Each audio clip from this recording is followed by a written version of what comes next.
আল আমিরুনা বিল মারুফ, সৎ কাজের আদেশ এখন সমাজের মধ্যে আছে তো আছে। সৎ কাজের আদেশ কিভাবে হবে? তিন ভাবে সৎ কাজের আদেশ হতে হবে। আল উমারাউ বিল ইয়াদ, শাসক গোষ্ঠী হাত দিয়ে করবে। ওয়াল উলামাউ বিল লিসান, আলেম ওলামা জবান দিয়ে প্রতিবাদ করবে। ওয়াল আওয়ামু বিল আমাল, সাধারণ আওয়াম লোক সাধারণ মানুষ যারা আছেন তারা আমল করবেন আলেমদের কথা, সিদ্ধান্ত মেনে নেবেন প্রশাসনের। যদি বুঝিয়ে দেই খুব ভালো করে বুঝবেন। মনে করেন মগনামা বাজারের ভিতরে কিছু মদখোর বসে বসে মদ পান করতেছে। খতিব সাহেব হুজুর গিয়ে বোঝালো, ভাই মদ খাওয়া খারাপ, খেও না। ওই লোক ছাড়বে না, হুজুর রে টেনে ধরবে। হুজুরে কোন কি করবে?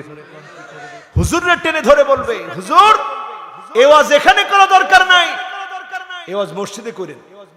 ঠিক না বেঠি? এই যে হুজুর রে টেনে ধরলো, কিন্তু আমাদের চেয়ারম্যান সাহেব যদি তিনি প্রশাসনকে সঙ্গে নিয়ে যদি আইনের লোক যদি আইন মতো কাজটা করে, ওরা থাকবে না পালাবে? জোরে বলেন, থাকবে না পালাবে? এইখান থেকে বোঝা গেল শাসক গোষ্ঠী হাত দিয়ে প্রতিবাদ করবে, আলেম ওলামারা জবান দিয়ে প্রতিবাদ করবে, সাধারণ মানুষ আলেমদের কথা শুনবে আর প্রশাসনকে সহযোগিতা করবে। এর মধ্য দিয়ে নেশা মুক্ত একটা পরিবেশ যিনি দান করে দিবেন তিনি কি? আরে নেশা যারা করে আপনারা অনেকে বোঝেন না, তারা অন্ধকারে থাকতে চায়। কিসের মধ্যে থাকতে চায়?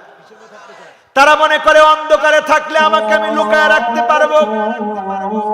তারা প্রথমে ঘর থেকে টাকা নেয়, ঘর যখন শূন্য, দাঁড় দেনা করে এইগুলাও যখন শূন্য, এরপরে রাজনৈতিক বড় বড় ভাইদের কাছে গিয়ে টাকা চায়, ভাই টাকা দেন। এই পথ যখন শূন্য, এরপরে তারা ছিনতায় নামে।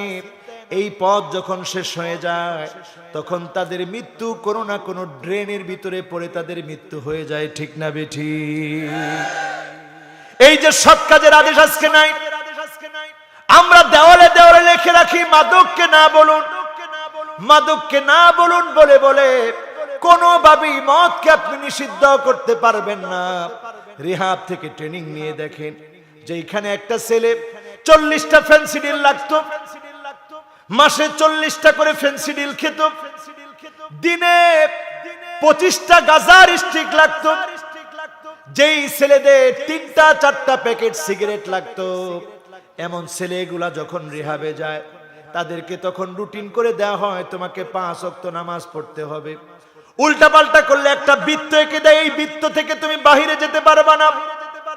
এই যে তার উপরে কিছু আইনানুগ প্রয়োগ করা হয়, তাকে ইসলাম বোঝানো হয়, আরেকজনকে সম্মান করতে শিক্ষা দেওয়া হয়। মা বাবা তার কারণে বেইজ্জত হচ্ছে, যখন শিক্ষা দেওয়া হয় আস্তে আস্তে অন্ধকার থেকে বের হয়ে ওই ছেলেটা আলোর দিকে আসে।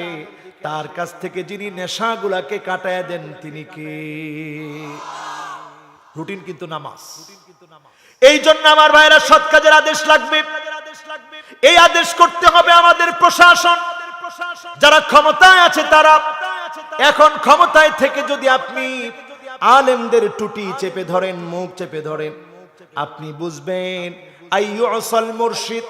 আলেমদেরকে যখন মুখ চেপে ধরা হবে, আলেমদের জবানকে যখন বন্ধ করে দেওয়া হবে, মাহফিলগুলো যখন নিষিদ্ধ করা হবে, মুফাসসিরকে যখন কষ্ট দেওয়া হবে, আপনি বুঝে নেবেন আযাব চলে আসার সময় চলে এসেছে, অন্ধকার চলে আসার সময় চলে এসেছে। ঠিক না বেঠিক? এই জন্য আলেমদেরকে সম্মান করতে শিখেন, আলেমদের পিছনে চলে। আলেমদের সামনে যখন মানুষ চলে যায় তখন মানুষটার হায়াতে থাকে না। জানাজার নামাজ যখন হয় তখন মানুষ